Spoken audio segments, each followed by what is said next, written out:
ایک یہ کہتے ہیں کہ اپنی زندگی میں جائیداد تقسیم کرنا جائز ہے یا نہیں اور اس کا طریقہ کیا ہے؟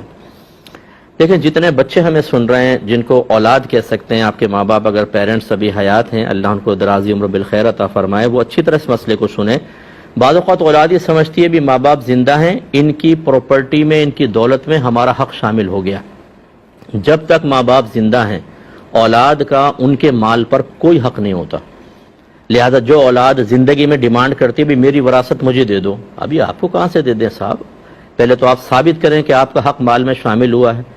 جب پیرنٹس فوت ہوتے ہیں پھر آپ حقدار بنیں گے۔ زندگی کے اندر سختی کے ساتھ، جبر کے ساتھ نہیں کر سکتے ہیں۔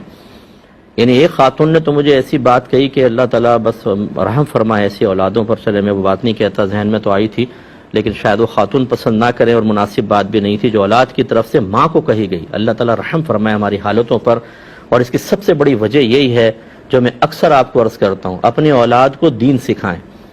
دین کو خالی ایسا نہ بنا دیں جیسے دال پکانے کے بعد اس پہ بگھار لگاتے نا، تھوڑا سا بس ذائقہ بنانے کے لیے، خوشبو پیدا کرنے کے لیے۔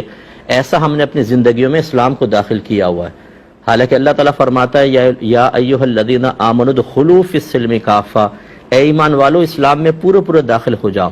اللہ تعالیٰ جانتا ہے قیامت تک کیا ہونے والا ہے، کس طرح کا ماحول پیدا ہوگا، کیا کیا ایجادات ہو جائیں گی۔ اس کے باوجود قرآن چونکہ قیامت تک کے لیے ہے تو اس کا مطلب یہ ہے اللہ اچھی طرح جانتا ہے کہ ماحول کیسا ہی ہو جائے آدمی مکمل دین پر چل سکتا ہے، ورنہ یہ حکم ہی نہ دیتا۔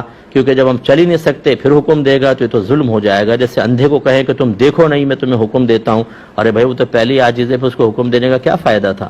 تو اس لیے ماں باپ بعض اوقات گڑبڑ کرتے ہیں۔ بہرحال اب اس کا جواب یہ ہے کہ زندگی میں کوئی ماں باپ کو تقسیم کرنا واجب تو نہیں، لیکن اگر وہ چاہتے ہیں ہم زندگی میں دے جائیں، میرا مشورہ یہ ہے سب سے پہلے آپ ایک فتویٰ لے لیں کہ آج اگر میں مر جاؤں تو میری کس اولاد کو کتنا ملے گا۔ اپنا مال، اپنی پراپرٹی، چاہے وہ دکانیں ہیں، پلاٹ ہیں، مکان ہیں، وہ سب آپ تفصیل دے دیں، اس پہ فتویٰ لے کے رکھ لیں اور بچوں کو بتا دیں کہ ہم مرے اس فتوے کے مطابق تقسیم ہوگی۔ ایک تو یہ طریقہ ہوتا ہے۔ دوسرا یہ ہے کہ آپ چاہتے ہیں زندگی میں دے دوں بس، ٹھیک ہے، آپ کی مرضی ہے۔ اس میں اب دو قول ہیں۔ اس میں افضل صورت یہ ہے کہ سب کو برابر دیں۔ اس صورت میں لڑکا لڑکی برابر ہوتے ہیں، دونوں سب کو، دو بیٹے دو بیٹیاں ہیں تو کل مال کے 4 حصے کریں، ایک حصہ سب کو دے دیں۔ اور جو کم افضل قول ہے جس کو مفضول کہتے ہیں، اس میں اسی طرح تقسیم کریں جیسے وراثت ہوتی ہے کہ 2 حصے لڑکے کے اور 1 حصہ لڑکی کا۔ لہذا اگر 2 بیٹے 2 بیٹیاں ہیں تو اس کے 6 حصے کریں گے، 2 حصے بیٹوں کو اور 1 حصہ بچیوں کو ملے گا۔ اس طریقے سے آپ تقسیم کر سکتے ہیں۔ لیکن پیرنٹس سے میری گزارش یہ ہے، آپ کی اولاد کتنی اچھی کیوں نہ ہو، کتنی ہی فرما بردار کیوں نہ ہو، پھر بھی آپ تھوڑا بہت اپنے لیے علیحدہ کر کے رکھیں۔ وہ وراثت میں بعد میں بچوں کے پاس پہنچنے والا ہے، لیکن اگر آپ ٹوٹل ان کو دے کے اپنے ہاتھ کٹا لیں گے، اس کے بعد ہم نے اولاد کے بدلتے ہوئے رویوں کو دیکھا ہے اور اتنے حیرت انگیز طریقے سے دیکھا ہے کہ جس کی کوئی انتہا نہیں۔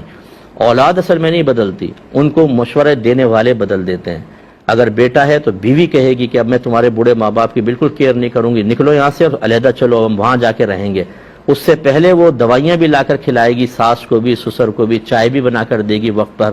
اچھا، میں ہر بچی کے بارے میں ایسا نہیں کہہ رہا ہوں، کوئی بدگمانی کی حاجت بھی نہیں ہے، لیکن جو ہمارا معاشرے کا مشاہدہ ہے وہ یہی ہے کہ اب چونکہ ان کے پاس کچھ نہیں رہا، بیکار ہو گئے، چھوڑو اب نکلو، اب ان کی کون خدمت کرے۔ ایسا ہرگز مت کیجیے گا، ورنہ آپ کے ہاتھ کٹ گئے تو گئے کام سے آپ۔